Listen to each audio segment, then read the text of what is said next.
Movie Recap Tagalog here. Si Otaik ay nagtatrabaho bilang isang driver ng taxi. Isang araw, nanaginip siya na maraming baboy ang lumitaw. Para sa mga pamahiin, ang ganitong panaginip ay nagdadala raw ng swerte. Sa araw ding iyon, kumita siya ng karaniwan niyang kinikita. Nang iniisip na niya na tapusin ang trabaho, may isang lalaking nagngangalang Yoksu na lumapit at humiling na ihatid siya hanggang sa lungsod Pantalan ng Mokpo. Nag-alok ito ng 20 milyong won bilang bayad. Tinanggap ni Otaik ang biyahe, ngunit hindi niya alam na pumatay si Yoksu ng isang lalaki at plano nitong magtago sa isang barko upang makatakas. Samantala, si Son Kyu, ang ina ng lalaking pinatay ni Yoksu, ay naghahabol sa pumatay sa kanyang anak. Nagsisimula ang palabas sa isang killer na walang pusong kagagaling lamang sa isang malagim na pagpatay. Tumakas siya ng todo sa pulisya. Ngunit si Otaik, isang inosenteng driver, ang napiling gamitin nitong kasangkapan para makatakas. Habang nasa nakakatakot na paglalakbay, patuloy pang pumatay si Yoksu ng mga tao. Para mailigtas ang sariling buhay, napilitan si Otaik na maging parang kasabwat niya. Nanaginip si Otaik. Nanaginip siya ng isang grupo ng matatabang baboy. Medyo mapamahiin si Otaik, kaya inisip niyang may paparating na swerte. Kaya paggising niya, tumakbo siya para bumili ng lottery tickets. At tama nga ang hinala niya, maganda ang takbo ng araw niya. Sa ilang pasada lang, kumita na siya ng halagang katumbas ng 3 araw ng trabaho. Lalong nakumbinsi si Otaik na maswerte nga ang araw na yon. Pero nang oras na para magpalit ng shift, may isang pasahero na sumakay pa sa taxi niya. Ayon sa patakaran ng kumpanya, dapat sundin ng mga driver ang oras ng shift. Pero nagmakaawa ang lalaking si Yoksu. Naisip ni Otaik na may mga utang pa siya, kaya gusto pa niyang kumita. Sa huli, pumayag siyang ihatid si Yoksu. Sa biyahe, pinuri pa niya ang lalaki dahil sa kaaya-ayang hitsura nito. Sinabi pa ni Otaik na tiyak na mabuting tao si Yoksu. Ngumiti at nagpasalamat si Yoksu at lalo pang naniwala si Otaik na mabait ang binata. Pagdaan nila sa isang intersection, muntik na silang sumalpok sa isang motor. Pero dahil sa galing magmaneho ni Otaik, ligtas ang lahat. Sinigawan pa siya ng malakas ng nagmumotor. Pero banayad ang ugali ni Otaik, yumuko lang siya at nagsorry. Sabi ni Yoksu, dilaw pa raw ang ilaw nang tumawid sila. Kaya posibleng ang nagmumotor ang lumabag sa batas. Hindi raw dapat pinagsabihan ng ganun si Otaik. Maaari pa raw siyang bumanat pabalik. Pero umiti lang si Otaik at sinabing basta't walang aksidente, ayos na. Ganito kasi si Otaik, pinipiling kumalma at magtiis hanggat kaya. Pagbaba ni Yoksu, nagbayad ito nang hindi na kinukuha ang supli, ikinatuwa iyon ni Otaik. Pero biglang hiningi ni Yoksu na ihatid siya hanggang Mokpo. Malayo yon. Pinaliwanag ni Yoksu na hindi siya makabili ng high-speed train ticket. Nagkaroon kasi siya ng aksidente dati habang nasa bus, kaya takot na siya sa bus. Kaya taxi lang daw ang kaya niyang sakyan. Malapit na ang oras ng shift, pero nang marinig ni Otaik na mas malaki ang bayad, natukso siya. Matagal na rin siyang hiwalay ng tirahan sa asawa dahil sa utang. Bihira na rin siyang dalawin ng anak at anak na babae. Dahil sa pangarap na mabayaran ang mga utang at makabili ng bahay para sa pamilya, pumayag siyang ihatid si Yoksu kapalit ng 20 milyong won na dagdag. Hindi inaasahang pumayag agad si Yoksu. Labis itong ikinatuwa ni Otaik. Pakiramdam niya, umepekto talaga ang swerte ng panaginip niya. Para maituloy ang biyahe, nakipag-usap siya sa susunod na driver, si Driver Jiang. Nag-alok siya ng 2 milyon para ibigay sa kanya ang night shift. Pero agad sinipat ni Driver Jiang ang motibo ni Otaik. Alam niyang may long distance trip ito kaya kumikita ng malaki. Tumanggi si Driver Jiang. Doon na napilitang manakot si Otaik.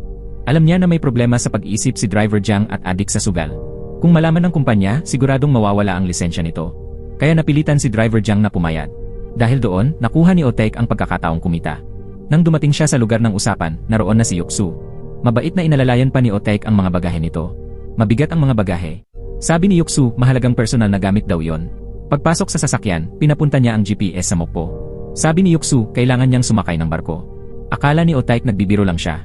Kaya nakisabay siya, tinanong pa kung tumatakas ba si Yoksu. Sinabi pa niya na ihahatid niya ito ng ligtas at hindi niya pababayaan na mahuli. Pero seryosong sumagot si Yoksu, kung ganoon, hindi ba kasabwat na raw siya? Napatigil si Otaik. Tumawa si Yoksu at sinabing biro lang. Huminga ng maluwag si Otaik. Pinaharurot niya ang sasakyan at sinundan ang medyo malabong ruta. Sa daan, may 2 driver na nag-aaway. Napaismid si Otaik sa nakita.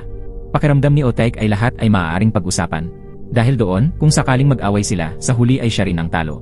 Kaya yumuko na lang siya at inamin ang pagkakamali. Pero umiling si Yoksu nang marinig iyon. Sa tingin niya, lalo lang minamaliit ng ibang tao si Otaik kung lagi itong duwag. Kung ayaw ni Otaik na ginagawang tampulan ng iba, kailangan niyang mauna para magkaroon ng upper hand. Biniro ni Otaik na medyo malamig ang puso ni Yoksu. Hindi niya inaasahan, pero biglang naging seryoso ang tono ni Yoksu at nagsalita pa ng mga malaswang salita. Tinanong niya si Otaik kung siya ba ang tinutukoy nito. Agad na natakot si Otaik nang marinig ang tanong. Pero biglang bumalik sa pagiging magalang si Yoksu at sinabing inuulit lang niya ang mga linya sa isang pelikula. Sinabi pa niya kay Otaik na dapat niya iyong sanayin. Kung sakaling may mang-api ulit kay Otaik, sabihin lang niya ang mga linyang iyon. Nang tumingin si Otaik sa rearview mirror, nakita niyang si Yoksu ay minsang pabiro at minsan naman ay sobrang seryoso. Biglang kinabahan si Otaik. Sabi ng kutob niya, may kakaiba at posibleng delikado sa pasaherong ito. Tama ang kanyang pakiramdam. Kasabay nito, sinusundan ni Sun Q ang pumatay sa kanyang anak. Isang araw, tumawag ang kaibigan ng anak niya at sinabing may nahanap itong pahiwatig tungkol sa pagpatay. Nagmamadaling pumunta si Sun Q sa tagpuan, pero kahit matagal na siyang naghihintay, hindi pa rin dumarating ang kaibigan. Kalaunan, nalaman niyang nasunugan ito at nasugatan. Pinaghinalaan ni Sun Q na gustong patahimikin ng pumatay ang kaibigan ng anak niya. Kaya dali-dali siyang nagtungo sa ospital. Sa ospital, may nakasalubong siyang doktor. Habang naglalakad dito sa pasilyo, hinawakan nito ang kanyang tainga, eksaktong kilos na nakita rin sa video na nire-record ng anak niyang si Yonho bago siya pinatay. Nang makita yon ni Yonho sa video, halatang natakot siya. Dahil sa instinct ng isang ina, nakaramdam si Sun Q ng matinding hinala sa doktor na yon. Gusto sana niyang tingnan ang CCTV ng ospital dahil pinaghihinalaan niyang ang doktor ang umatake sa kaibigan ng anak niya. Pero dahil hindi siya guardian, bawal sa patakaran na makita ang mga kamera. Hindi pa rin siya sumuko at pumunta sa pulisya. Pero dahil intuition lang ang meron siya at walang ebidensya, wala ring magawa ang mga pulis. Tinulungan siya ng isang kaibigan para malaman ang tirahan ng doktor. Pagdating niya doon, sinabi ng kapitbahay na sumakay daw ito ng taxi 1 oras pa lang ang nakalipas. Dahil dito, pinasok ni Sun Q ang bahay ng doktor. Nakakita siya ng isang kahon sa ilalim ng kama. Sa loob ay may aklat tungkol sa anatomy. Nandoon din ang maraming litrato ng iba't ibang tao. Napansin ni Sun Q na isa sa mga litrato ay ang anak niya. Lalong tumibay ang paniniwala niyang ang doktor na iyon ang pumatay kay Yonho. At ang pangalan ng doktor ay Yoksu, ang taong nakaupo sa sasakyan ni Otaik. Sa biyahe, ikinuwento ni Yoksu kay Otaik na minsan siyang naaksidente habang nasa bus. Dahil sa aksidenteng iyon, nasira ng malubha ang kanyang amigdala. Ang hypothalamus ang bahagi ng utak na kumokontrol sa emosyon tulad ng saya at lungkot at lalo na sa pagproseso ng takot. Kapag nasira ang amigdala, hindi mararamdaman ng tao ang takot. Ganoon ang kalagayan ni Yoksu ngayon. Sa madaling salita, hindi niya alam kung ano ang ibig sabihin ng matakot. Pero hindi ito pinaniwalaan ni Otaik. Akala niya nagtatapang-tapangan lang si Yoksu dahil bata pa. Ngumiti si Yoksu matapos marinig iyon at lalo lang kinilabutan si Otaik. Dahil hindi nakatingin sa daan, muntik na siyang mabangga ng sasakyang nasa likuran. Galit na minura ng driver si Otaik. Ngunit nanatili siyang kalmado. Malamig ang tono ni Yoksu nang sabihin kung siya raw ang minura, papatayin niya ang driver. Nagkunwari pa siyang nagde-demonstrate kung paano yon gagawin. Sinabi niyang hindi mahirap pumatay. Sinabihan siya ni Otaik na tigilan ang biro pero walang kaimik-imik na sinabi ni Yoksu na hindi siya nagbibiro. Sa katunayan, nakapatay na raw siya dati. At ngayong araw mismo, may pinatay na siya ulit. Nanginginig at nagbabantay si Otaik nang marinig iyon. Habang nagbabiyahe, huminto silang dalawa para pumunta ng banyo, ngunit nagkataon na nandoon din ang driver na nakaaway nila kanina. Nang makita si Otaik, minamaliit pa niya ito at nagkunwaring makikipag-away. Kahit inaapi na si Otaik, takot siyang magdulot ng gulo. Nakita ito ni Yoksu. Umalis ang driver na mayabang ang ngiti. Maya-maya'y may narinig siyang tawag mula sa labas. Matapos mag-isip-isip, nagpa siya si Otaik na kausapin ang driver para ayusin ang hindi pagkakaunawaan. Pero kahit katok siya ng katok, ayaw buksan ng driver ang pinto. Kaya nagpa siya si Otaik na huwag nang makialam. Hindi niya alam na sa mga sandaling iyon, patay na ang driver, malagim na pinaslang ni Yoksu. Matapos gawin ang karumal-dumal na krimen, tahimik na umupo si Yoksu sa front passenger seat. Binigyan pa niya si Otaik ng merienda, hindi alam ni Otaik, galing pala iyon sa sasakyan ng napatay na driver. Binalaan ng mga kasamahan si Otaik na mag-ingat dahil marami raw baliw na pasahero nitong mga araw. Para maiwasan ang anumang hindi inaasahan, hiniling ni Otaik na magbayad muna si Yoksu ng pamasahe. Masunurin namang nagbigay si Yoksu ng kalahati ng pamasahe. May dugo sa pantalon ni Yoksu at nagsinungaling siyang nasugatan lang daw niya ang kanyang kamay. Pero napansin ni Otaik na sariwa pa ang dugo. Kung galing iyon sa kamay, dapat ay tuyo na. Doon nagsimulang magduda si Otaik kay Yoksu. Pero komportable si Yoksu. Nagkwento pa ito tungkol sa kanyang unang pag-ibig. Nagkakilala raw sila ni Sena sa club ng paaralan. Natuklasan ni Yoksu na magkahawig sila ng ugali. Pareho silang mahilig sa crime movies at sa paggawa ng masasamang bagay. Hindi gusto ni Sena ang kanyang ama. Kaya tinulungan siya ni Yoksu na bugbugin ang ama hanggang maging malubha ang kondisyon nito. Pati pagsusulat ng nobela, ginagawa nilang palitan. Ang laman ng kanilang mga kwento, pagpatay sa ama para sa katuwaan. Napailing si Otaik dahil sobrang labis na ang gawin ni Yoksu. Pero tumawa lang si Yoksu at sinabing karapat-dapat lang daw ang mga tatay na ganoon. Naalala ni Otaik ang kanyang anak na babae. Dahil isa siyang dukhang ama, napilitan itong isuko ang pangarap na mag-aral sa Art University. Hindi naman mali ang sinabi ng anak niya. Dahil sa pagiging inutil niyang ama, napuot tuloy sa kanya ang anak niya. Ngumiti ng may halong pang-aasar si Yoksu. Pagkatapos, ipinagpatuloy niya ang kwento tungkol sa kanyang unang pag-ibig. Akala ni Yoksu, soulmate sila ni Sena. Pero isang araw, bigla raw nakipaghiwalay sa kanya ito. May nakilala raw kasi itong ibang lalaki.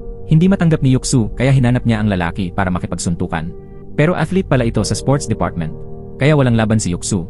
Sumakay na lang siya sa bus ng walang direksyon. Sa biyahe ring iyon, na-aksidente ang bus. Swerte siyang nakaligtas. Pero nang suriin siya ng doktor, natuklasang nasira ang amigdala sa kanyang utak, ang bahaging kumokontrol sa takot. Simula noon, hindi na raw siya nakakaramdam ng takot at sakit. Nang malaman niyon, napagdesisyonan niyang samantalahin ang bago niyang kakayanan. Nagpadala siya ng malalaswang larawan sa bagong nobyo ni Sena. Ginamit pa niya ang pangalan ni Sena para makipagkita sa lalaki sa rooftop. Pagkatapos, walang awa niya itong pinatay. Natakot si Otaik pagkarinig nito. Nasabi na lang niya kay Yuksu na tumigil na. Ayaw man ni Yuksu, pumayag ito. Pagkatapos, naglabas siya ng lollipop at sinimulang supsupin. Lalong nataranta si Otaik sa tunog nito. Maya-maya lang, nagpatuloy na naman sa pagkukwento si Yuksu. Pinatitigil siya ni Otaik, pero biglang mahigpit na hinawakan ni Yuksu ang kamay niya. Sa seryosong tono, sinabihan ni Yuksu si Otaik na makinig. Hindi raw siya pinaghinalaan sa pagkamatay ng nobyo ni Sena. At pagkatapos, madali raw siyang pumasa sa entrance exam sa universidad. Pero nakakatamad daw ang buhay kolehiyo para sa kanya. Isang araw, aksidente niyang nasugatan ang kamay niya. Dinala siya sa ospital at doon nakita niya ang dugo ng pasyenteng nasa tabi niya. Naging interesado siya sa amoy ng dugo. Pagsakay niya sa tren, hindi niya tinigilang amuyin ang dugong nasa daliri niya. Sa paningin niya noon, parang nagiging kakaiba ang mga mukha ng mga pasahero sa tren. Pinatay na nga niya ang nobyo ni Sena. Pero lumilitaw daw ito sa tabi niya. Matapos ang check-up, nalaman niyang mayroon pala siyang schizophrenia. May isa pa siyang personalidad na laging nagtutulak sa kanya na pumatay. Dahil tanging pagpatay at amoy ng sariwang dugo ang nagpaparamdam sa kanya na buhay siya. Humingi siya ng gamot sa doktor pero walang epekto. Patuloy na lumalala ang kanyang mga sintomas kaya lalo raw nagiging baluktot ang kanyang isip at katawan. Isang gabi, nakatagpo siya ng matandang pulubi. Nagpanggap siyang tutulungan ito. Pero sinamantala niya ang pagkakataon para patayin ang matanda. Mahigpit pang hawak ng matanda ang perang ibinigay niya. May mga tao sa paligid. Habang naguguluhan si Yuksu, biglang umulan. Nag-alisan ang mga tao. Ang perang hawak ng matanda ay inanod ng tubig ulan papunta sa imburnal. Walang nakadiskubre ng krimen. Dahil dito, naniwala si Yuksu na misyon itong ibinigay sa kanya ng Diyos. Ikinuwento niya kay Otaik na yon daw ang una niyang pagpatay. Pero hindi makapaniwala si Otaik. Bigla namang may inilabas si Yuksu, isang daliri. Halos himatayin si Otaik sa takot. Sabi ni Yuksu, sa driver daw yon. Dahil nakita raw niyang iritado si Otaik sa driver, tinulungan daw niya si Otaik na pumatay. Halos tumigil ang tibok ng puso ni Otaik sa takot. Sigurado siyang nakatagpo siya ng isang demonyong mamamatay tao. Nakangisi si Yuksu at sinabing kailangan lang siyang ihatid ni Otaik sa mokpo. Tiniyak pa niyang hindi niya sasaktan si Otaik. Nagpapanik na si Otaik at palihim na sinubukang buksan ang pinto para tumakas. Pero nahuli ni Yuksu ang balak niya. Sinabi ni Otaik na ibibigay niya kay Yuksu ang pamasahe, pati na rin ang kotse. Pero hindi kailangan ni Yuksu ang pera. Kaya sinabi ni Otaik na ihahatid na lang niya si Yuksu sa susunod na toll booth. Pagkatapos, tatawag si Otaik ng ibang driver para kay Yuksu. Pero ayaw din yun ni Yuksu. Sa parehong oras, nakakita si Son Kyu ng litrato ng kanyang anak sa bahay ni Yuksu. Doon niya natukoy na si Yuksu ang mamamatay tao. Matapos suriin ni Son Kyu ang CCTV sa kalapit na convenience store, nakita niya ang taxi ni Otaik. Matapos ang kanyang investigasyon, nagtungo siya kay driver Jiang.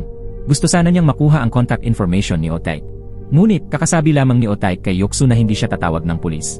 Walang pakundangang kinuha ni Yuksu ang telepono ni Otaik at pinatay ito. Wala nang nagawa si Otaik kundi uminom ng tubig para kumalma. Sa huli, napilitan siyang pumayag na ihatid si Yuksu sa mokpo. Sa gitna ng biyahe, biglang naalala ni Otaik na may emergency button ng taxi. Bagamat hindi agad mauunawaan ng operator ang distress signal, iyon na ang tanging paraan niya para mabuhay. Kaya habang hindi nakatingin si Yuksu, palihim niyang pinindot ang emergency button. Agad na nag-ilaw ang pulang ilaw sa bubong ng sasakyan. Buti na lang, may isang driver sa daan na nakapansin ng signal. Nagpatuloy itong lumapit sa sasakyan ni Otaik. Agad namang naramdaman ni Yuksu na may kakaiba. Inutusan ni Yuksu si Otaik na huminto. Pagtingin niya sa rearview mirror, nakita niyang nakailaw ang pulang ilaw. Nang lumabas ang mabangis na tingin ni Yuksu, mabilis na tumakbo si Otaik palabas at sumigaw ng saklolo. Lumapit ang isang driver sa harap ng taxi at inutusan si Yuksu na bumaba. Pero hindi nagsalita si Yuksu at agad niya itong pinatay. Nanlumo si Otaik sa nasaksihan. Sinubukan ng kaibigan ng driver na hulihin si Yuksu, ngunit makapal ang fog. Binuksan ni Otaik ang headlights. Nakatayo si Yuksu mismo sa harap ng sasakyan. Sa tulong ng liwanag, pinatay ni Yuksu ang kaibigan ng driver sa harap mismo ni Otaik. Kumalat sa fog ang amoy ng dugo. Nanginig sa takot si Otaik at mabilis na lumuhod. May hawak na sandata si Yuksu habang papalapit kay Otaik. Akala ni Otaik papatay na siya. Pero sa ikinagulat niya, pinaligtas siya ng mamamatay tao. Pagkatapos, inutusan ni Yuksu si Otaik na tulungan siyang ilipat ang mga bangkay. Isa sa kanila ay tuluyang patay. Inilagay nila ito sa sasakyan. Ang isa na may humihinga pa. Papapatayin na sana ito ni Yuksu. Nang makita ito ni Otaik, desperado siyang nakiusap. Nagmakaawa si Otaik na iligtas ni Yuksu ang taong iyon. Muli siyang pinakinggan ni Yuksu. Inutusan niya si Otaik na ilagay ang lalaking iyon sa trunk ng taxi. Sumunod naman si Otaik. Pagkatapos nito, gamit ang isang pliers, binunot ni Yuksu ang isa sa mga kuko ni Otaik. Ito raw ang kabayaran sa pagiging mabuting tao niya. Habang nagmamaneho, hindi makapag-concentrate si Otaik. Pero sobrang kalmado si Yuksu para bang walang nangyari. Tinuruan pa niya si Otaik kung paano huminga ng malalim. Pagkatapos, ipinagpatuloy ni Otaik ang pakikinig sa kwento ni Yuksu. Noong pumatay si Yuksu sa unang pagkakataon, napagtanto niyang iyon ang kanyang misyon sa buhay. Kaya nagpasya siyang ituloy iyon. Mula noon, nagsimula nang maghanap si Yoksu ng mga biktima. Sa simula, pinipili niya ang mga palaboy at mga taga-kolekta ng basura. Walang awa siyang pumatay. Pero napaka-ordinaryo ng mga taong iyon. Kahit mapatay, wala namang nagmamalasakit. Kaya nadismaya si Yoksu. Nagpasya siyang humanap ng mas kapanapanabik na biktima. Isang araw, napanood niya sa TV ang isang lalaking estudyante sa universidad. Tumatakbo ito bilang Student Council President. Mukha itong mahusay at tapat. Wala namang espesyal na dahilan si Yoksu para piliin siya. Pero napunta ang atensyon niya sa estudyanteng iyon. Alam din niyang hindi tulad ng iba, mahalaga ang batang ito. Kapag namatay, siguradong gugulantang ang lipunan. Kaya hindi planado ni Yoksu na direktang umatake. Sa halip, gumawa siya ng lihim at komplikadong plano. Una, kumuha si Yoksu ng litrato ng isang estudyanteng bakla. Pagkatapos, nagpakalat siya ng chismis na binubuli daw ng kandidatong estudyante ang kanyang kaklase. Dahil dito, hindi na kinailangan pa ni Yoksu na kumilos. Siya mismo ang naging target ng pananagupa. Habang labis na na-stress ang estudyante, palihim na nilagyan ni Yoksu ng psychiatric drugs ang kanyang inuming tubig. Ilang ulit itong nainom ng estudyante. Unti-unti itong nanghina at nagkaroon ng mga guni-guni. Kasabay noon, patuloy siyang sinusundan ni Yoksu. Isang beses, sinabi ng estudyante sa kanyang matalik na kaibigan na pakiramdam niya'y may sumusunod sa kanya. Pero hindi siya pinaniwalaan. Sa sobrang presyon na dulot ni Yoksu, hindi na kinaya ng estudyante ang lahat. Sa huli, nagpakamatay siya. Sa kanyang libing, nagkunwari pang mabuting tao si Yoksu habang nagbibigay galang. Akala ng lahat, umiiyak siya. Pero sa totoo, natatawa siya sa loob dahil nasiyahan siya sa pagpatay ng isang taong tinitingala ng marami. Ang estudyanteng iyon ay ang anak ni Sun Kyu. Sinabi ng pulis kay Sun Kyu na bakla si Yunho. Sinisi ni Sun Kyu ang kanyang sarili dahil malinaw na si Yunho ay nasa ilalim ng matinding pressure. Pero dahil gusto niyang maging maayos ang pakiramdam ng kanyang ina, hindi siya nagreklamo. Sa anumang bagay, inakala ni Sun Kyu na sobrang pressure ng kanyang anak kaya siya namatay. Nang hawakan niya ang telepono ng kanyang anak, nakita niya ang chat history ni Yunho at ng kanyang mga kaibigan. Dito, ipinahayag ni Yunho ang kanyang takot sa lalaking sumusunod sa kanya. Pinuntahan ni Sun Kyu ang kaibigan ng kanyang anak para kumuha ng impormasyon. Ipinakita ng kaibigan ang isang video na binabati si Yunho sa kanyang kaarawan. May misteryosong lalaki ring lumitaw sa video. Dahil sa video na ito, naniwala ang kaibigan sa sinabi ni Yunho. Pero ramdam ni Sun Kyu na may mali dito. Matapos ang hirap sa pagsisiyasat kay Yoksu, nakasigurado siya na si Yoksu ang pumatay sa kanyang anak. Nakita ni Sun Kyu ang isang tao para bumili ng baril. Pagkatapos, batay sa maraming clue, alam niya na papunta si Yoksu sa Mokpo para makatakas. Kaya naglagay si Sun Kyu ng GPS patungo sa pantalan ng Mokpo. Gusto niyang maghiganti para sa kanyang anak. Sa oras na yon, mabilis na nagmamaneho si Otaek sa kalsada. Bigla, isang kotse ng pulis sa gilid nila ang nagsabing huminto si Otaek upang maiwasan ang anumang hindi inaasahang pangyayari. Sinabi ni Yoksu kay Otaek na ibigay ang kanyang pitaka. Sa loob ng pitaka ay may larawan ng pamilya ni Otaek. Nagbanta si Yoksu na kung mangahas siyang magsalita ng wala sa lugar sa harap ng pulis, 10 taon lang ang sentensya sa kanya para sa sakit sa isip kung mahuli.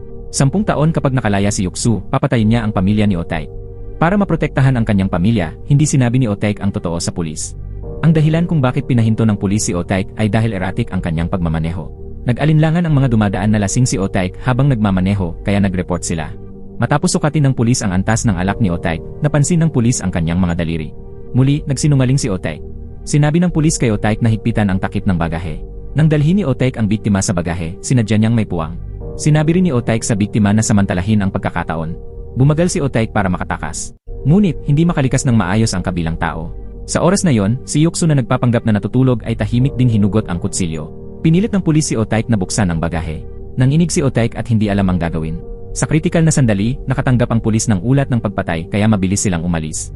Dito lamang humina ng maluwag si Otaek. Nang bumalik si Otaek sa kotse, ibinigay sa kanya ni Yoksu ang pera. Kasabay nito, tinawanan ni Yoksu si Otaek dahil duwag ito, takot sa mga posibleng mangyari sa loob ng 10 taon. Ngunit may sariling pilosopiya sa buhay si Otaek. Inisip niya na darating din ang hustisya kay Yoksu balang araw. Pero umiling si Yoksu, pinatitibay na hindi patas ang mundong ito. Ang paggawa ng krimen ay hindi palaging napaparusahan, at ang paggawa ng mabuti ay hindi palaging ginagantimpalaan. Katulad ni Otaek, na mabuting tao, pero ngayon ay naging kahabag-habag. Patuloy na inaatake ni Yoksu si Otaek. Inisip ni Yoksu na dahil duwag at mahina si Otaek, hindi niya kayang protektahan ang kanyang pamilya ng maayos. Nang marinig ni Otaek ang tungkol sa kanyang pamilya, nadagdagan ang kanyang tapang. Pagkatapos, pinindot ni Otaek ang gas at nagtungo sa toll booth. Habang nag-aaway, tumilapon ang kotse. Nagkaroon din ng aksidente. Kasabay nito, nagmamaneho rin si Sun Kyu patungong Mokpo. Napapalibutan ng pulis ang unahan. Isang lalaki sa kotse ay pinatay ng ibang tao. Pinanood rin ni Sun Kyu at ng karamihan ang sitwasyon. Ngunit hindi niya alam na ang pumatay sa lalaking iyon ay ang mamamatay tao na matagal na niyang hinahanap. Sa kabilang banda, binantayan ni Jungmin ang balita tungkol sa napatay na lalaki. Kasabay nito, malapit sa toll booth patungong Mokpo ang crime scene. Nang mapansin ni Jungmin na may mali, agad niyang tiningnan ang mga mensahe ni Sun Kyu. Nandoon ang mga litrato na nakuha sa bahay ni Yoksu. Lahat ng larawan ay ng mga taong walang tirahan na kamakailan lamang namatay. Kabilang ang anak ni Sun Kyu sa kanila. Nang suriin ni Jungmin ang CCTV sa hospital corridor, natuklasan niyang ang katotohanan ay katulad ng sinabi ni Sun Kyu. May parehong kilos si Dr. Yoksu tulad ng suspect. Sa oras na yon, naniwala si Jungmin sa sinabi ni Sun Kyu. Matapos ang malubhang aksidente, pinalad si Oh-taek na buhay pa rin. Hindi inaasahan, buhay pa rin si Yoksu. Bigla niyang pinutol ang seatbelt ni Oh-taek. Pagkatapos, kinuha ni Yoksu ang kasangkapang gagamitin para atakihin si Oh-taek. Pero hindi inaasahan, inatake si Yoksu mula sa likod. Ang umaatake ay ang taong itinago ni Yoksu sa bagahe. Dahil malubha ang pinsala ng kalaban, hindi ito kayang labanan ni Yoksu. Sinabi ni Yoksu kay Oh-taek na patayin ang lalaki. Kung hindi susundin ni Oh-taek, papatayin siya ni Yoksu. Para protektahan ang sarili, wala nang magawa si Oh-taek kundi umatake. Pero hindi pa rin siya naging malupit na tao. Gusto ni Yoksu patayin si Oh-taek. Pero pinalad si Oh-taek. Bigla bumagsak ang nakasabit na kahoy na beam. Dahil dito, muli niyang pinatawad ang buhay ni Oh-taek. Umalis si Yoksu sa kalagitnaan ng gabi. Hindi niya inaalala ang taong itinago sa bagahe. Na-damage ang taxi sa aksidente. Napilitang buhatin ni Oh-taek ang maleta ni Yoksu. Gusto ring tumawag ng taxi ng mamamatay tao. Sa oras na yon, napadaan ang kotse ni Sun Kyu. Gusto ni Yoksu na pigilan ang kanyang kotse. Pero dahil hindi nag-ingat si Sun Kyu, nagpatuloy ito sa pagmamaneho. Samantala, tahimik na kinuha ni Oh-taek ang palakol na nakuha niya mula sa lugar ng aksidente. Pagkatapos, buong lakas niyang inatake si Yoksu. Ang paglalakbay na ito ay nagpabalik sa alaala ni Oh-taek ng mga nangyari noon. Maraming taon na ang nakalipas, malapit nang ma-promote si Oh-taek bilang boss ng pabrika. Nang nasa rurok ng kanyang buhay si Oh-taek, naloko siya ng isang junior sa pera ng kanilang investment.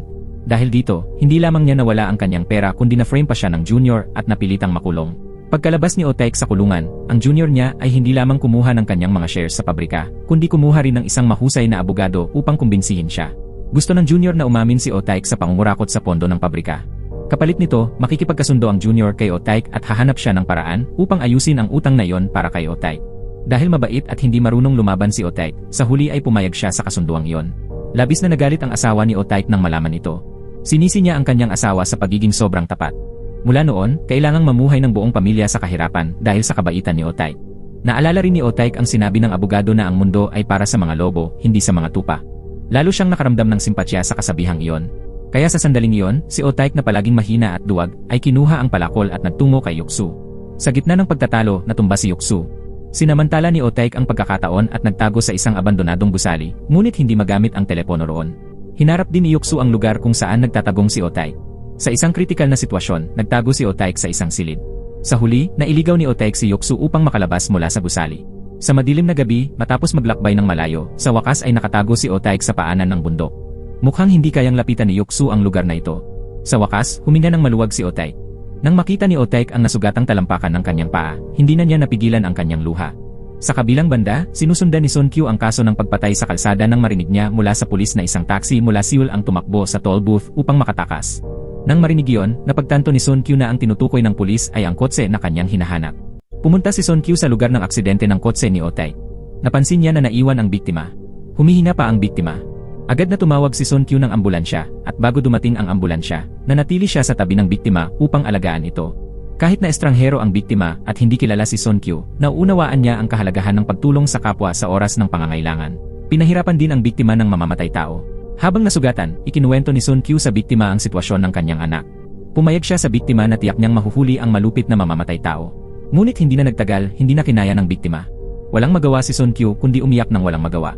Di nagtagal, dumating din ang pulis sa lugar. Sinabi ni Sun Kyu sa pulis na agad hanapin ang mamamatay tao, ngunit kailangan sundin ng pulis ang mga alituntunin at proseso, kaya kailangan nilang hintayin ang special search team bago magsimula ang paghahanap. Kasabay nito, nagkaroon din ng pagdududa si Jungmin kay Yoksu. Natagpuan ni Jungmin ang kaibigan na dati nagbigay ng clue kay Sun Kyu. Nasunog na namatay ang kaibigan na ito. Malapit lang sa testing center ni Jungmin ang ospital kung saan nagtatrabaho si Yoksu. Lalo pang lumakas ang hinala ni Jungmin. Natuklasan din ng kanyang mga kasamahan sa kanilang investigasyon na may isang pulubi na nahulog mula sa gusali at namatay. Iniulat ng pulubi sa pulis na may sumusunod sa kanya noong siya ay buhay pa. Ang sitwasyon ng pulubi ay halos kapareho sa anak ni Sun Kyu. Hindi napigilan ni Jungmin ang kanyang hinala na si Yoksu ang tunay na mamamatay tao. Pinangunahan ni Jungmin ang kanyang mga tauhan sa lugar ng krimen. Gusto niyang imbestigahan kung may fingerprint si Yoksu sa kotse, ngunit hindi saklaw ng jurisdiksyon ni Jungmin ang lugar ng krimen, kaya tumanggi ang lokal na pulis sa investigasyon. Habang mabagal ang pulis, patuloy na nasa panganib si Oh-taek. Matapos pansamantalang makatakas, dumating si Oh-taek sa isang bahay na gawa sa kahoy. Pumasok siya upang humingi ng tulong, ngunit nag-alala ang may-ari na masama ang intensyon ni Oh-taek kaya hindi niya binuksan ang pinto. Ipinakita ni Oh-taek kay Kang Han ang litrato ng kanyang pamilya. Ito ang alaala ng unang paglalakbay ng pamilya ni Otaik. Ibinahagi ni Otaik ang kanyang karanasan noon. Kasama sa kanyang damdamin ang kasiyahan at panghihinayang. Dahil sa kahinaan at kawalan ng kakayahan ni Otaik, hindi naglakbay ang kanyang pamilya ng sama-sama sa nakalipas na 7 taon. Sa wakas, nahikayat si Kang Han ni Otaik. Pumayag siya na pumasok si Otaik sa bahay upang kunin ang kanyang cellphone. Nakita ni Otaik ang telepono sa mesa. Nang ihanda na niyang tawagan ng pulis, biglang tumahol ng malakas ang aso sa labas. Nag-alala si Otaik at tumingin sa bintana, nakita niya si Yoksu na naroon na. Lumapit si Yoksu sa bahay ni Kang Han. Upang protektahan si Kang Han, hindi nag-atubiling lumabas si Otaik upang mailigaw si Yoksu. Sa huli, tumakbo si Otaik patungo sa isang bukid. Hinabol din siya ni Yoksu. Huminga ng malalim si Otaik at sa wakas ay nakatakas mula sa mamamatay tao. Nang matiyak ang kanyang kaligtasan, agad siyang tumawag sa pulis. Batay sa impormasyon mula sa transmission tower, ibinigay ni Otaik ang lokasyon sa pulis. Nang panahong iyon, papunta na rin ang mga pulis. Hinugasan ni Otaik ang kanyang mukha at humiga sa lupa. Sa wakas, nakahina ng maluwag si Otaik. Sa sandaling ito, isang kawan ng mga alitaptap ang lumipad mula sa kabubatan. Ang paligid ay napakaganda, para bang may mga paputok. 7 taon na ang nakalipas, nang magbakasyon ang pamilya ni Otaik, ipinangako niya sa kanyang pamilya na tiyak niyang bibigyan sila ng maayos na buhay. Ngunit kalaunan, hindi natupad ni Otaik ang pangakong iyon dahil sa utang. Hindi lamang iniwan siya ng kanyang asawa, kundi pati ang kanyang 2 anak ay nagkaroon ng sama ng loob sa kanilang ama. Taos puso talagang nais ni Otaik na dumalo sa seremonya ng pasukan sa universidad ng kanyang anak na babae. Ngunit dahil sa pagkakaramdam niya ng pagkakasala sa anak, hindi niya nagawang pumasok sa gate ng paaralan. Habang kumakain ang kanyang asawa at 2 anak sa isang restaurant, nais ni Otaik na makisalo sa kanila. Ngunit sa huli, nagpadala na lamang si Otaik ng mensahe sa kanyang anak na babae upang batiin siya sa pagpasok sa universidad. Sa sandaling iyon, ramdam ni Otaik ang kabuang pagkabigo. Habang siya'y nag-iisip, biglang lumitaw ang mga pulis. Sa wakas, nailigtas si Otaik. Pagkatapos, dinala siya sa istasyon ng pulis. Sa panahong iyon, nalutas na ni Jungmin ang isyu tungkol sa jurisdiksyon. Nais ni Jungmin na hanapin ang takbuhan ni Yoksu sa pamamagitan ni Otaik. Batay sa mapa, itinuro ni Otaik ang huling lugar kung saan siya hinabol ni Yoksu. Sa panahong iyon, tumanggap si Otaik ng tawag mula sa kanyang anak na babae. Nang sagutin ni Otaik ang telepono, nadiskubre niya na si Yoksu pala ang nasa kabilang linya. Nalito at nabahala si Otaik. Ginamit ni Yoksu ang banta kay Jungmin. Hiniling ni Yoksu kay Otaik na pumunta sa bahay ni Kang Han upang kunin ang telepono. Kung hindi pupunta si Otaik, tiyak na mamamatay ang anak niyang si Sungmi.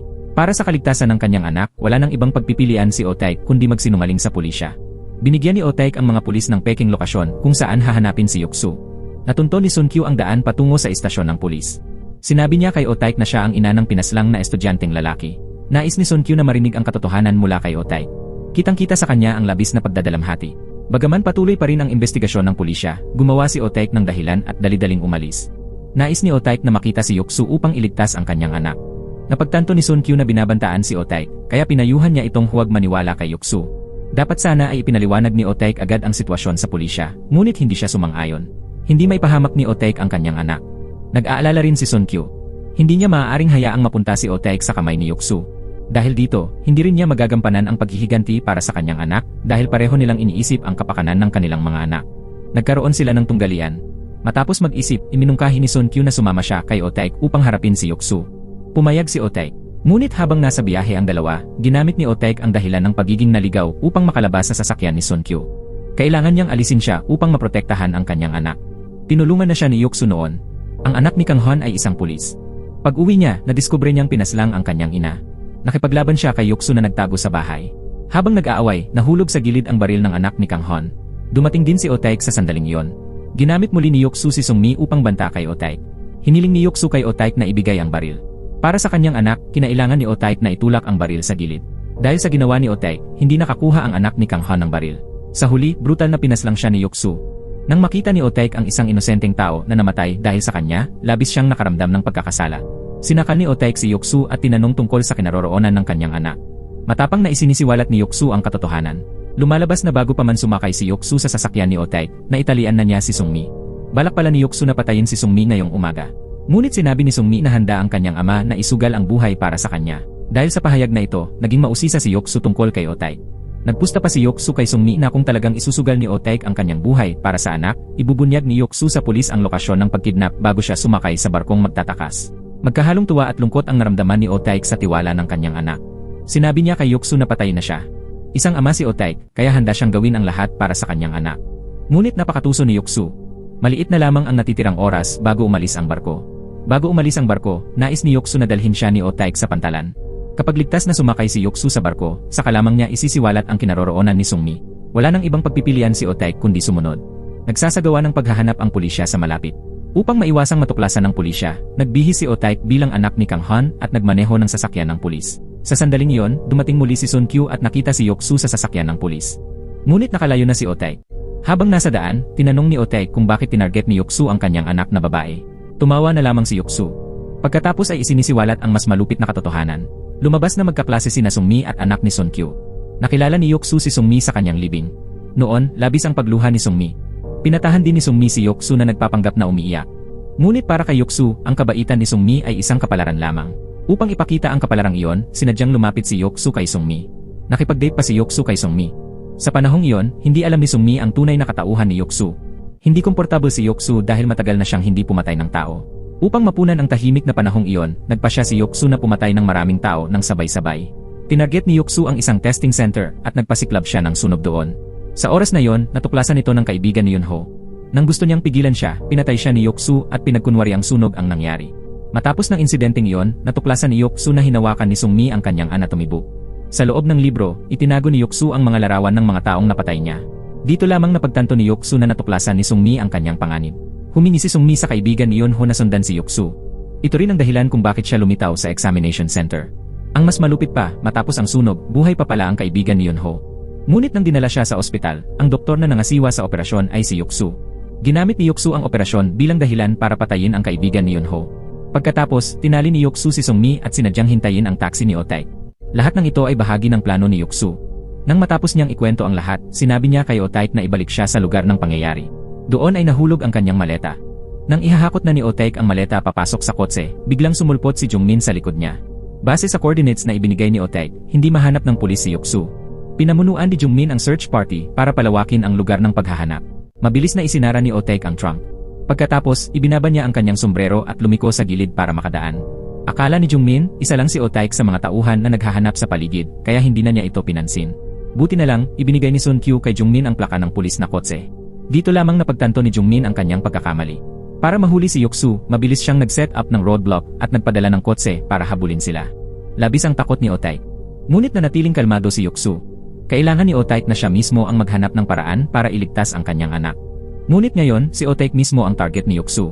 Kaya napilitan siyang makilahok sa isang laro ng taguan kasama ang pulis. Sa huli, salamat sa kahusayan ni Otaik sa pagmamaneho, sila ni Yoksu ay matagumpay na nakatakas. Hindi na rin maraming oras bago umalis ang tren.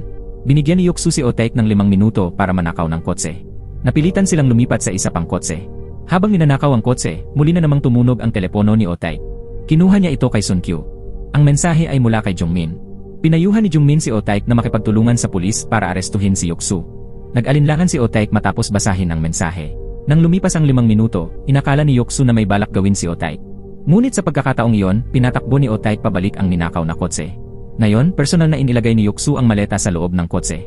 Naalala pa ni Otaik na sinabi ni Yoksu na ang laman ng maleta ay mga napakahalagang personal na gamit. Biglang nagkaroon si Otaik ng matapang na hinala. Inisip ni Otaik na baka ang nakatago sa maleta ay ang kanyang anak na babae. Sa ilalim ng pagtatanong ni Otaik, agad ibinigay ni Yoksu ang password ng maleta. Hindi inaasahan, kaarawan pala ni Sungmi ang password. Maingat na binuksan ni Otaik ang maleta at nakita niyang ordinaryong damit lang ang laman nito. Sa sandaling iyon, humina siya ng maluwag. Sa oras na iyon, tumawag si Jungmin. Habang hindi nag-aalalang si Yoksu, sinagot ni Otaik ang telepono. Nais ni Jungmin na malaman ang tiyak na lokasyon kung saan gustong tumawid ni Yoksu sa border. Matapos ipakita ni Yoksu ang kinaroroonan ni Sungmi, agad siyang arestuhin ng pulis. Bago yon, pinangako ni Jungmin na hindi masasangkot si Otaik. Nang marinig ito, nagpasya si Otaik na magtiwala kay Jungmin. Pagkatapos, lihim na binuksan ni Otaik ang tawag. Nais ni Otaik na marinig ni Jungmin ang kanyang pag-uusap kay Yoksu. Diretsong tinanong ni Otaik si Yoksu tungkol sa eksaktong lokasyon ng bangka. Matapos ng sandaling pag-aalinlangan, ibinunyag rin ni Yoksu ang lokasyon. Pagkakita ng pulis, agad nilang inayos ang kanilang puwersa para kumilos. Sa daan, tinanong ni Otaik si Yoksu kung paano makikipag-appointment kay Sungmi at paano niya siya maaaring dukutin. Ngumiti si Yoksu at ikinuwento ang lahat. Sabi ni Yoksu na magkatulad si Otaik at ang kanyang mabuting anak. Napakasimple lamang ng paraan para imbitahan si Sungmi. Kailangan lamang magsinungaling si Yoksu na nais niyang magpahayag ng damdamin, ngunit sana ay maging kasama siya ni Sungmi.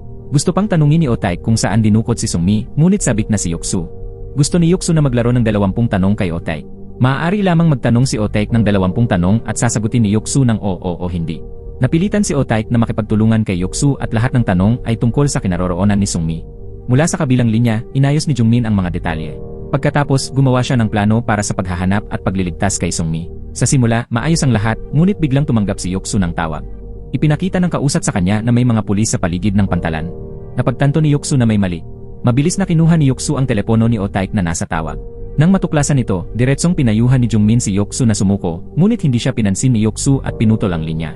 Nag-aalala si Otaik na baka pinsalain ni Yoksu si Sungmi. Kaya, lumuhod si Otaik at nakiusap kay Yoksu na patawarin ang kanyang anak. Nangako si Otaik na tutulungan si Yoksu na makatawid sa border. Pagkatapos, nakipag-ugnayan si Otaik kay Driver Park. Dating gangster si Driver Park at mahusay sa pagtawid ng border. Nangako si Otaik na susundin ang anumang hiling ni Driver Park. Kapalit nito, kailangan ibunyag ni Driver Park kay Otaik ang impormasyon tungkol sa boss ng Border Crossing Company, si Junshok. Sinasabi na kung mahahanap niya ang taong ito, hindi na magiging problema ang pagtawid sa border. Matapang na nagpunta si Otaik upang hanapin si Junshok. Ngunit bago umalis, nakalimutan ni Otaik na hubarin ang unipormeng pulis na suot niya. Akala ni Junshok na pulis si Otaik. Kaya't balak nitong patayin si Otaik. Sa desperasyon, naisip ni Otaik si Yoksu. Nagsinungaling si Otaik na siya ay isang pulis na humahabol sa isang serial killer. At napasok din niya ng mahusay ang kanyang papel. Ginamit ni Otaik ang tono ng salarin upang ulitin ang mga salita na ginamit ni Yoksu sa pagbabanta sa kanya. Nang makita ni Junshok kung gaano kabangis ang kabilang panig, naniwala rin siya na totoo iyon. At mabilis niyang inayos ang mga proseso para makatawid sa border. Ngunit sa oras na iyon, dinala ni Jungmin ang kanyang mga tauhan. Isa sa mga pulis ay pinatay ni Yoksu. Hinahabol ngayon ng pulis ang mga tao ng kumpanya na nakatawid sa border. Samantala, sinamantala ni Otaik at Yoksu ang pagkakataon upang makatakas. Kasabay nito, base sa bakas na ibinigay ng kanyang kaibigan, tumakbo rin si Son Kyu patungo rito. Mabilis siyang nagmaneho upang habulin si Yoksu. Sa iba pang lugar, hinahanap din ng asawa ni Otaik ang kanilang anak na babae. Hiniling niya sa pulis na sumali sa paghahanap. Base sa sinabi ni Yoksu sa telepono, nahulaan ng asawa ni Otaik ang lokasyon kung saan dinukot si Sungmi.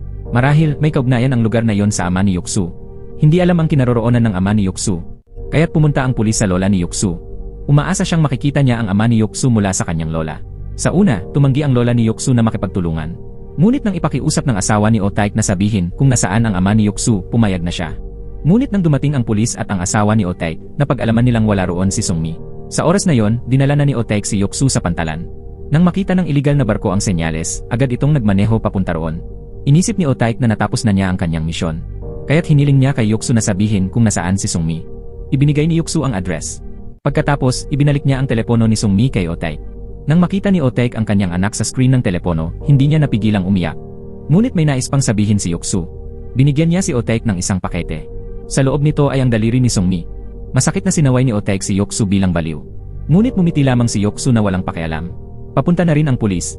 Ipinagbigay alam ni Otaik sa kanyang asawa ang address ni Sungmi. Malapit ito sa lugar ng ama ni Yoksu.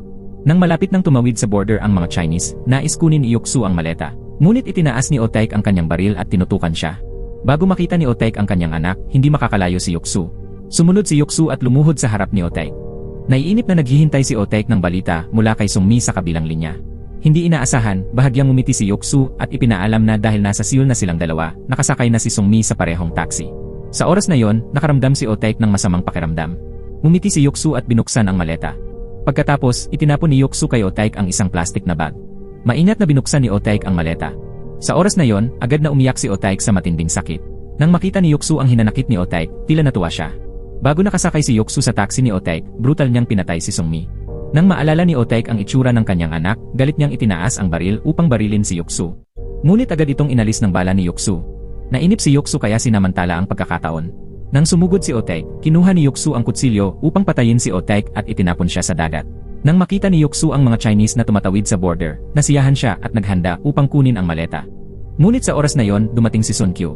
Itinaas niya ang baril at tinutukan si Yoksu. Ngunit nang makita ang mukha nito, labis siyang nagulat dahil hindi ito mukhang ang salarin na hinahabol niya. Bago nakapag-usisa si Son Kyu, sinamantala ni Yoksu ang kanyang kawalan ng pagbabantay at kinuha ang baril. Sa huli, nasugatan si Son Kyu ng kalaban. Sinamantala ni Yoksu ang sitwasyon at sumakay sa bangka upang umalis. Ginamit ni Son Kyu ang huling lakas niya upang hilahin si Otaik na malubhang nasugatan mula sa dagat. Sinabi ni Son Kyu kay Otaik na parusahan ang salarin. Nang dumating ang pulis, huli na. Hindi pa nakapaghabol ng paghihiganti si Son Kyu at namatay na. Napasok din si Otaik sa koma at dinala sa ospital. Ang mas malungkot pa, matapos mapatay si Sungmi, nakaranas ang asawa ni Otaik ng matinding shock. Hindi nagtagal, nagpakamatay rin siya. Pagkaraan ng ilang sandali, nagising si Otaik ng payapa. Ngunit ngayon, nawala na sa kanya ang minamahal niyang asawa at anak na babae. Ang natira lamang kay Otaik ay ang kanyang anak na lalaki. Nakaramdam din ng panghihinayang si Jungmin. Hiniling ni Jungmin kay Otaik na ipagpatuloy ang pakikipagtulungan sa investigasyon. Ngunit nang makita ni Otaik ang mga dokumentong ipinadala ni Jungmin, labis siyang nagulat. Dahil ang taong nasa larawan ay hindi mukhang ang salarin na sumakay sa kotse ni Otaik. Ngunit dahil sa pakikipaglaban sa salarin, nagkaroon si Otaik ng concussion at nakalimutan ang kanyang mukha. Buti na lang, maliban sa mukha ni Yoksu, naaalala pa rin ni Otaik ang lahat ng nangyari. Kinikumpirma niya kay Jungmin na ang doktor na si Yoksu sa larawan ay hindi ang pumatay na hinabol ni Otaik. Tiyak din si Jungmin na noong dumating ang pulis sa lugar ng krimen sa Mokpo Street, natuklasan nila ang DNA at fingerprints ni Yoksu. Maaaring patunayan nito na si Yoksu sa larawan ang pumatay. Ngunit mariing umiling si Otaik. Bagamat nakalimutan ni Otaik ang mukha ng pumatay, malinaw sa kanyang alaala ang pakiramdam ng nangyari. Nagpadala ng tiket ng loto ang kaibigan ni Otaik. Ito ang tiket na binili niya bago pumunta sa Mokpo. Ang tiket na ito ay nanalo sa unang premyo. Hinarap ni Otaik ang hindi inaasahang kagalakan na ito at napangiti siyang may halong pait. Hindi niya matukoy kung biro ito ng Diyos o panlilibak lamang. Matapos ng libing ng kanyang asawa at anak na babae, determinado si Otaik na hanapin ang tunay na pumatay na si Yoksu. Upang maghiganti para sa kanyang asawa at anak, ipinadala ni Otaik ang kanyang anak sa kaibigan upang alagaan. Nagpunta si Otaik sa ibang bansa mag-isa. Ang lugar kung saan nagpunta si Yoksu matapos tumawid sa border ay dito. Mabilis na lumipas ang 4 na taon. Nakatira na si Otaik sa ibang bansa. Ginamit ni Otaik ang kanyang premyo sa loto bilang pabuya. Basta mahahanap lamang niya si Yoksu, handa siyang isakripisyo ang lahat. May ilang taong nais dukutin si Otaik upang siya ay takutin o ipagsapalaran. Ngunit hindi na si Otaik ang driver na maaaring pambibiktima ng kahit sino. Kung may gustong manakit kay Otaik, maghihiganti siya. Nagpadala rin ng balita ang kaibigan kay Otaik. Natututo na ang anak ni Otaik na si Sungyon na mag-ayos ng sasakyan at mayroon ng kasintahan. Ngayon, kaya na niyang alagaan ang sarili. Gusto sanang batiin ni Otaik ang kanyang anak, ngunit hindi pinapayagan ng galit sa kanyang puso. Bago maghiganti para sa asawa at anak na babae, hindi niya pinapayagan ang sarili niyang maging masaya. Sa wakas, isang gabi, nakipagkita kay Otaik si Junshok. Ibinunyag ni Junshok ang isang mahalagang bakas kay Otaik kapalit ng salapi. Ayon sa driver ng smuggler ship, 4 na taon na ang nakalilipas, hindi sakay sa barko ng taong iyon si Yoksu. Naniniwala si Junshok na 2 lamang ang posibilidad. Una, nawala si Yoksu sa dagat. Pangalawa, hindi siya nagpunta sa ibang bansa at nanatili sa Korea. Sa pagtuklas na ito, biglang naunawaan ni Otaik. Hindi pala nakakahanap si Otaik sa ibang bansa sa nakaraang 4 na taon, kaya wala pa rin siyang resulta. Matapos makumpirma ang bakas, mabilis na bumalik si Otaik sa bansa. Muling nakita ni Otaik ang kanyang anak na si Sungyon. Gusto sana nitong kumain kasama ang ama, ngunit nagmamadali si Otaik at umalis. Umaasa si Sungyon na titigil na ang kanyang ama sa paghihiganti. Ngunit nanatiling matigas si Otaik at hindi nakinig sa anak. Ipinaliwanag ni Otaik ang kanyang rason sa kaibigan. Naniniwala si Otaik na mula sa kanyang pagpili na sumakay sa sasakyan, sa makbo at pagpapanggap na tumawid sa border, bahagi iyon ng plano ni Yoksu. Matitiyak ni Otaik na tiyak gumamit ng paraan si Yoksu upang makatakas. Maingat niyang inayos ang mga bakas, kasama ang mga kwento na ikinuwento ni Yoksu kay Otaik. Tiyak si Otaik na si Yoksu ang pumatay. Nang nagsiyasat, natuklasan niya na hindi nakakaranas si Yoksu ng kondisyon na hindi nakakaramdam ng sakit. Hindi rin sumali si Yoksu sa drama club sa high school. Ibig sabihin, ang taong nasa kwento sa high school ay hindi si Yoksu. Ngunit malamang na siya ang pumatay. Kaya hinala ni Otaik na kung nais niyang tuklasin ang pagkakakilanlan ng pumatay, kailangan niyang bumalik sa panahon ng high school. Sinabi minsan ng pumatay na sumali siya sa drama club dahil sa kanyang first love. Kaya siniyasat ni Otaik ang bawat drama club. Sa wakas, nagbunga ang pagsisikap ni Otaik. Sinabi ng isang miyembro ng drama club na kilala niya si Sena. Maliwanag ring naalala ni Otaik na sinabi ni Yoksu na kamukha ni Sena ang isang kilalang celebrity. At tama nga, matapos ng ilang paghahambing, ipinakita ng ibang tao kay Otaik ang isang larawan. Sa larawan, may batang babae na eksaktong kamukha ng inilarawan ni Yoksu. Sinundan ni Otaik ang bakas na ito at mabilis na natagpuan si Sena. Pagkatapos malinaw niyang ipaliwanag ang layunin, ibinigay ni Sena kay Otaik ang isang USB. Nandoon ang nobela na isinulat niya at nang pumatay noong high school. Ibinunyag ni Sena na ang tunay na pangalan ng pumatay ay Bongmin. Sa nobela, nagbukas ng kumpanya si Bongmin kasama si Sena. Si Bongmin mismo ang nag-isip ng pangalan ng kumpanya. At tama nga, nang magsiyasat si Otaik, nalaman niyang totoo ang kumpanya sa nobela. Noong gabing iyon, nagbantay siya sa ilalim ng gate ng kumpanya. Sandali lang, lumitaw ang isang maayos ang bihis na lalaki. Binuksan niya ang pinto ng kotse para sa kanyang buntis na asawa. Sa sandaling iyon, naunawaan ni Otaik na siya ang pumatay na hinahanap niya. Ngunit ngayon, naging pinuno na siya ng kumpanya. Ngayon, mayroon na siyang matagumpay na karera at masayang pamilya. Wala ni isa man ang makakahula na ang magalang na lalaking ito ay ang pumatay. Upang maghiganti, bumili si Otaik ng kotse na may malaking trunk. Sinimulan niyang sundan si Bongmin. Natuklasan ni Otaik na mayroon itong napakagandang asawa na si Cherry. Buntis siya sa kasalukuyan. Tunay na ang lahat ay mayroon si Bongmin. Bukod kay Otaik, sinusundan din ni Sena si Bongmin. Noong gabing iyon, habang minomonitor niya si Bongmin, aksidenteng nadiskubre siya. Sa kritikal na sandali, hinawakan ni Otaik si Sena. Dahil nasa gamot siya, napakahina ng katawan niya. Maayos siyang dinala ni Otaik sa ospital. Binayaran pa ni Otaik ang gastusin sa ospital ni Sena. Labis ang pagkamausisa ni Sena dahil sabi sa balita, si Yoksu ang salarin. Pero iginiit ni Otaik na si Bongmin ang salarin. Kung tama ang hinala ni Otaik, kung ganoon sino si Yoksu? At ano ang papel ni Yoksu sa mga kasong iyon? Nakabuo si Otaik ng sagot. Ayon sa kanya, bukod kay Yoksu, may isa pang kasabwat, si Bongmin. Sa hinala ni Otaik, matapos mawala kay Bongmin ang pakiramdam sa sakit, pumunta siya sa ospital para magpatingin. Ang doktor na tumingin sa kanya noon ay malamang si Yoksu. Si Yoksu rin ay isang psychopath tulad ni Bongmin. Kaya silang dalawa ang pumatay sa mga palaboy. Kalaunan, pinatay rin nila ang anak ni Sunkyu. Iyon ang ginawa nilang magkakampi. Pagkarinig ni Sena sa paliwanag ni Otaik, gusto niyang sumali sa grupo ng paghihiganti. Lumabas na iba ang katotohanan kumpara sa sinabi ni Bongmin. Sa totoo lang, biktima rin si Sena ni Bongmin. Noong high school, nabanggit lamang ni Sena kay Bongmin na mas gusto ng kanyang ama ang pusa kaysa mga babae. Pagkatapos, nakatanggap si Sena ng regalo mula kay Bongmin. Ang regalo ay ang bangkay ng pusang iyon. Simula noon, natakot na si Sena kay Bongmin. Para kay Sena, hindi kaluluwa ang turing niya kay Bongmin kundi isang bangungot. Makalipas ang ilang araw, sinundan na ni Otaik si Bongmin. May dala-dala siyang mga gamot at kagamitan. Pumili rin si Otaik ng lugar para pagdausan ng paghihiganti. Ngayon, hinihintay na lamang niya na mahulog si Bongmin sa kanyang bitad. Matapos ihanda ang lahat, kusa pang naghanda si Otaik ng hapunan para sa anak niya, kahit bihira siyang magluto noon. Hindi maintindihan ni Sungyon kung bakit determinado ang ama niyang maghiganti. Hindi rin niya maunawaan kung bakit iniwan siya ng kanyang ama sa nakalipas na 4 na taon. Halos lahat ay nawala na kay Otaik. Pero si Bongmin ay lubog sa kasiyahan. Buntis si Cherry sa anak na matagal niyang hinangad. Natanggap rin ni Bongmin ang parangal na Entrepreneur of the Year. Tunay na matagumpay ang kanyang karera at pamilya. Matapos matanggap ang award, pumunta siya sa nursing home. Doon nakatira ang kanyang ama. Masayang ibinalita ni Bongmin ang magandang balita. Ngunit itinapon lamang ng kanyang ama ang tropeo sa sahig. Nagalit si Bongmin. Mukhang may alitan sila. Paglabas ni Bongmin sa nursing home, may pumasok sa elevator. Agad siyang naging alerto dahil si Otaik yon. Hindi inaasahan ni Bongmin na natuntun siya ni Otaik. Napatingin si Bongmin sa paligid at nakita niyang may kamera sa elevator. Pareho silang hindi kumilos. Sa sandaling yon, may nurse na pumasok sa elevator. Nagkunwari si Otaik na parang wala sa sarili at tinanong si Bongmin kung nagkita na ba sila. Sa harap ng nurse, sinabi ni Bongmin na nagkamali lamang si Otaik ng tao. Paglabas ni Bongmin sa elevator, nakita niya sa salamin ng kotse na sinusundan siya ni Otaik. Para tapusin ang problema, nagmaneho si Bongmin papunta sa liblib na lugar. Sinamantala niya ang pagkakataong walang nakakakita at sinagasaan si Otaik. Sa kaguluhan, hindi nakaiwas si Otaik. Bigla namang nabangga ang sasakyan ni Bongmin ng isa pang kotse. Ang driver ay si Sena. Sinundan pala niya si Otaik. Gusto niyang tulungan si Otaik at maghiganti rin para sa sarili. Nawalan ng malay si Bongmin dahil sa bangga. Sinamantala iyon ni Otaik para itali si Bongmin at dalhin sa lugar ng paghihiganti. Walang sinabi si Otaik at pinutol lamang ang isang daliri ni Bongmin. Pagkatapos, ikinabit ni Otaik ang naputol na daliri sa isang aparato. Niyaya rin ni Otaik si Bongmin sa isang tanong at sagot na laro. Kapag hindi sumagot si Bongmin, kukuha siya ng dugo. Ang unang tanong ni Otaik ay tungkol sa kanyang anak na babae. Pinaghinalaan ni Otaik na sa libing ng anak ni Sunkyu, ang kumausap kay Sungmi ay si Yoksu, hindi si Bongmin. Agad itong inamin ni Bongmin. Lumabas na pinag-usapan nila ni Yoksu ang pagpatay kay Sungmi. Pero kalaunan, na-in-love si Yoksu kay Sungmi. Kaya gusto na niyang umatras sa plano. Hindi natuwa si Bongmin. Kaya sinunog niya ang silid ng pagsusuri. Dahil doon, nasugatan ang kaibigan ni Yunho. Nagkataon na si Yoksu ang doktor na tumingin dito. Hindi rin natuwa si Yoksu sa ginawa ni Bongmin. Hindi tulad ni Bongmin, kahit psychopath si Yoksu, matibay ang kanyang katinuan. Pinipili lamang ni Yoksu na umatake sa mga palaboy dahil hindi sila imbestigahan ng pulisya. Pero ngayon, sobra na ang ginagawa ni Bongmin. Alam ni Yoksu na kailangan na niyang alisin si Bongmin. Kung hindi, malalantad din siya balang araw. Ilang gabi pagkatapos, nilagyan ni Yoksu ng lason ang inumin ni Bongmin para patayin siya. Bago siya maglagay ng lason, mayroon na siyang plano. Matapos mamatay si Bongmin, ilalagay ni Yoksu ang lahat ng larawan ng mga palaboy sa mga gamit ni Bongmin. Pagkatapos, babiyahe si Yoksu papuntang Mokpo. Sa daan, papatay pa siya ng ilang tao. Habang gumagawa ng krimen, sinasadya niyang mag-iwan ng dugo ni Bongmin bilang ebidensya.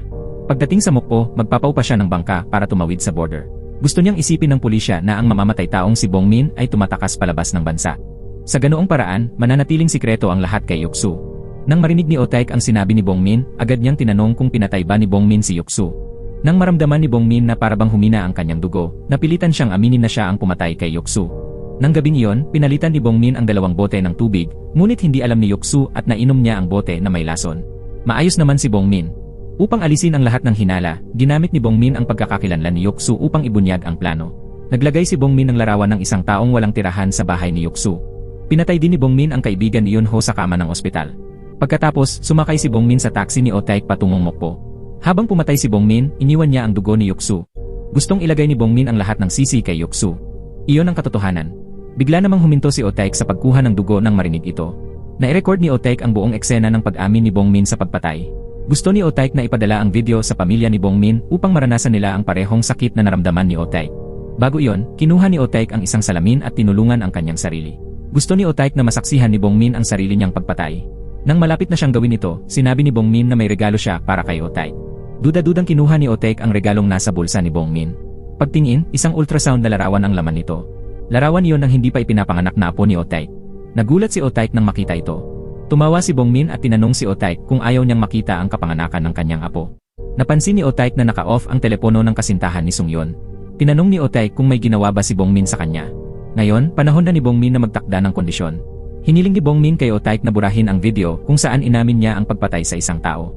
Sa huli, nakipagkompromiso si Otaik at ibinigay kay Bongmin ang memory card ng kamera. Doon lamang inihayag ni Bongmin ang dahilan.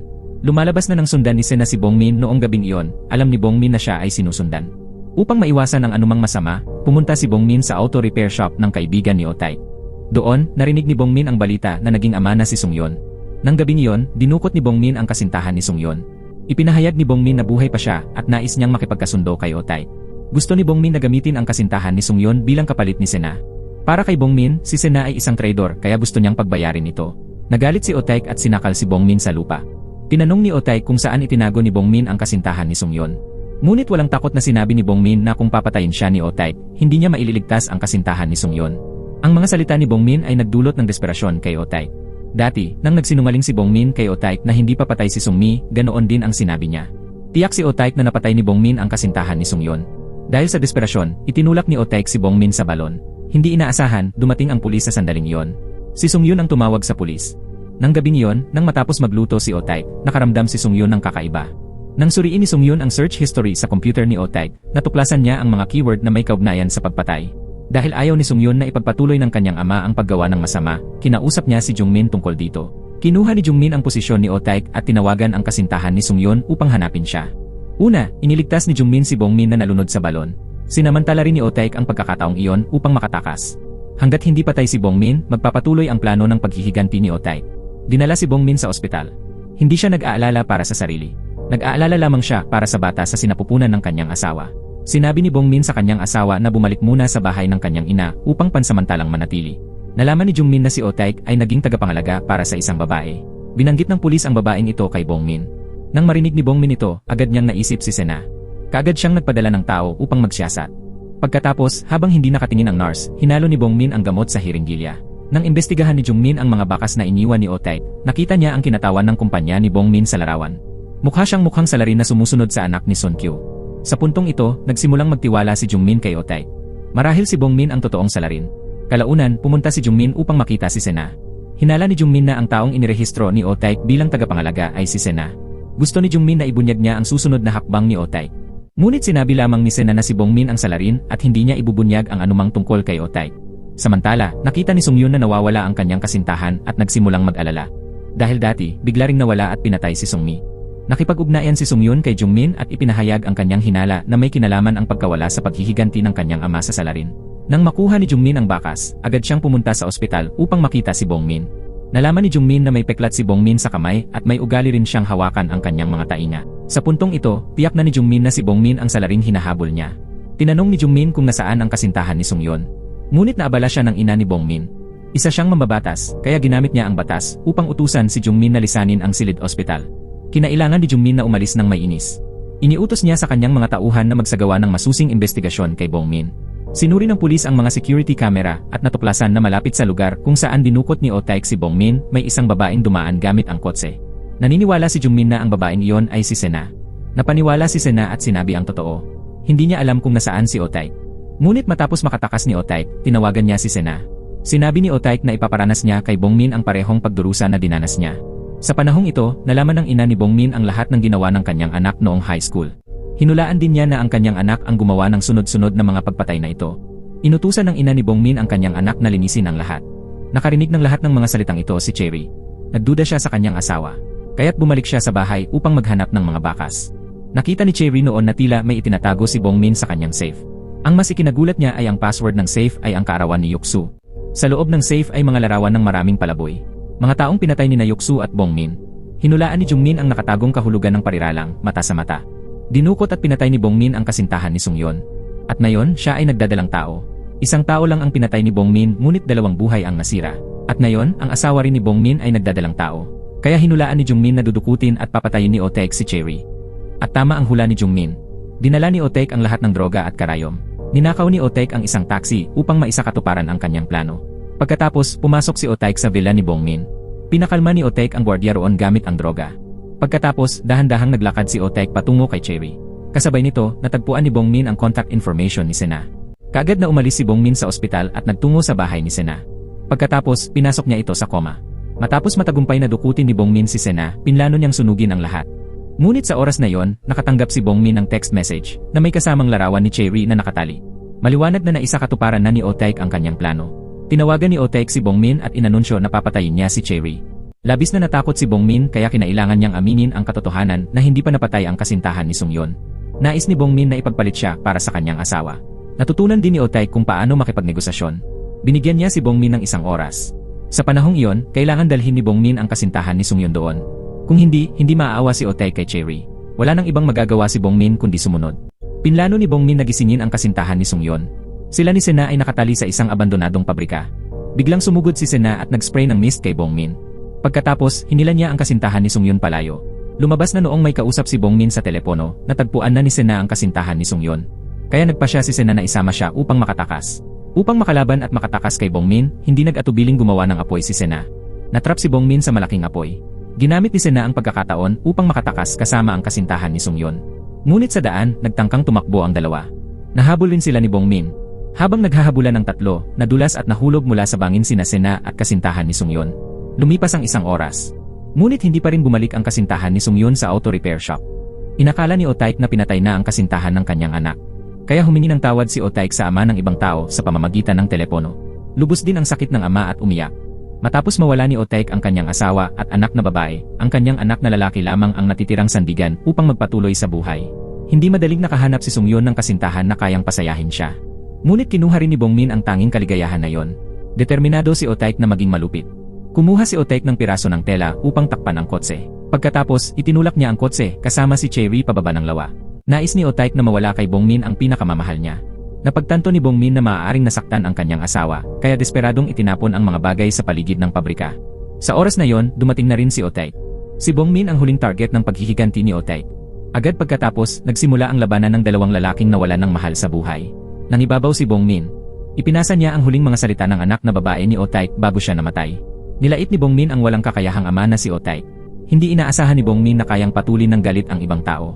Nang hindi nag-iingat si Bongmin, madaling natalo siya ni Otaek. Nang papatayin na sa saksak ni Otaek si Bongmin upang maghiganti, mabilis na dumating si Jungmin upang pigilan siya. Nangako si Jungmin na ipapadanas niya kay Bongmin ang kaparusahan. Kaya, umaasa si Jungmin na hindi na mauulit ang pagkakamali ni Otaek. Pagkatapos, tumakbo rin si Sungyeon upang payuhan ang kanyang ama. Nang makita ni Otaek ang kanyang anak na lalaki, ibinabarin niya ang kanyang sandata. Ngunit pinagtawanan ni Bongmin ang kanilang relasyon bilang ama at anak. Sa huli, nahulog sina Otaek at Bongmin mula sa bintana ng pabrika. Nagtapos ang lahat sa isang nakakalungkot na paraan. Pagkalipas ng ilang oras, nagising si Cherry sa kama ng ospital. Ligtas pa rin ang sanggol sa kanyang sinapupunan. Lumalabas na hindi kayang maging ganoon kasama ni Otaek sa isang inosenteng tao. Karapat-dapat talagang parusahan si Bongmin. Ngunit inosente si Cherry. Labis ang pakiramdam ng guilt ni Cherry. Kaya sinabi niya sa kanyang asawa ang landas na maaari niyang tahakin. Ito rin ang dahilan kung bakit lumitaw si Otaek sa abandonadong pabrika. Maswerte pa nga na matapos bumagsak sa bangin ni Sena at ng kasintahan ni Sungyeon noong gabing iyon, nagawa pa rin nilang makaligtas para mabuhay. Maswerte rin na nanatiling buhay ang dinadala sa sinapupunan ng kasintahan ni Sungyeon. Hindi nagtagal, nagising si Otaek sa ospital. Sinabi ni Sungyeon sa kanyang ama ang balita na buhay pa ang kanyang kasintahan. Nang marinig iyon ni Otaek, hindi niya mapigilang umiyak. Ilang buwan ang lumipas, matagumpay na nanganak si Cherry ng isang batang lalaki. Nagkaanak din ang manugang ni Otaek. Kasabay nito, iniimbestigahan ng pulisya ang bahay ni Bongmin at isinelyuhan ito. Natuklasan nila ang mga litrato ng mga taong walang tirahan. Sapat na ito upang patunayan ang krimen ni Bongmin. Hindi naglaon, sinimulan ang paglilitis kay Bongmin. Dahil sa lubos at tunay na ebidensya, nahatulan si Bongmin ng kamatayan. Ilang taon ang lumipas, napatunayang nagdulot ng pinsala si Otaek, ngunit pinalaya rin siya mula sa kulungan. Ngayon, muling nagkakasama ng ligtas ang pamilya ni Otaek. Nakakayanan na ring lumakad ng kanyang apo. Nang makita ni Otaek ang tanawin sa harap niya, puno ng kaligayahan ang kanyang mukha. Pagkatapos, nagpatuloy si Otaek sa kanyang trabaho bilang driver ng taxi. Sa pagkakataong iyon, naalala ni Otaek sina Sun Kyu at ang kanyang ina. Naalala rin niya ang kanyang minamahal na asawa at anak na babae. Tila ang mga masasamang alaala noon ay parang isang malaking panaginip lamang. At dito nagtatapos ang pelikula. Maraming salamat sa panonood. Hanggang sa muli, paalam.